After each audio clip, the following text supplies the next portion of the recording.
Medzi Francúzskom a Slovenskom stále spája ľudí jedna významná osobnosť. Generál Milan Radislav Štefánik. 6. mája na terase observatória v Meudon pri soche Štefánik stretli politici, diplomati a slovensko-francúzske združenia, aby si pripomenuli 107 výročie jeho smrti. Medzi hostiami bol veľvyslanec Slovenska vo Francúzsku Jan Šot, český chargé d'affaires Tomáš Lipták, zastupkyňa starostu mesta Meudon Sylvie Vučič a ďalší predstavitelia slovenských a francúzskych organizácií. Musím priznať, že možno viac ovplyvňuje Slovákov ako Francúzov, pretože pre Slovensko Štefánik je ten, kto vytváral československý štát, ktorý vytváral bázu aj pre dnešné Slovensko.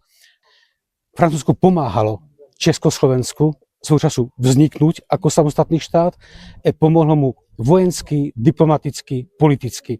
Ak chceme prevziať odkaz Štefánika, tak to je pokračovať v tomto duchu v spolupráci medzi Francúzskom a Slovenskom, rovnako ako to robil Štefánik. Spomienka slávnosť sa začala o 3. hodine francúzskou, slovenskou a českou hymnou. Nasledovali oficiálne prejavy, kladenie venkov a minúta ticha na tomto symbolickom mieste, kde Štefánik pracoval ako astronóm. Milan Radislav Štefánik zostáva dôležitou osobnosťou slovenskej histórie a symbolom priateľstva medzi Slovenskom a Francúzskom.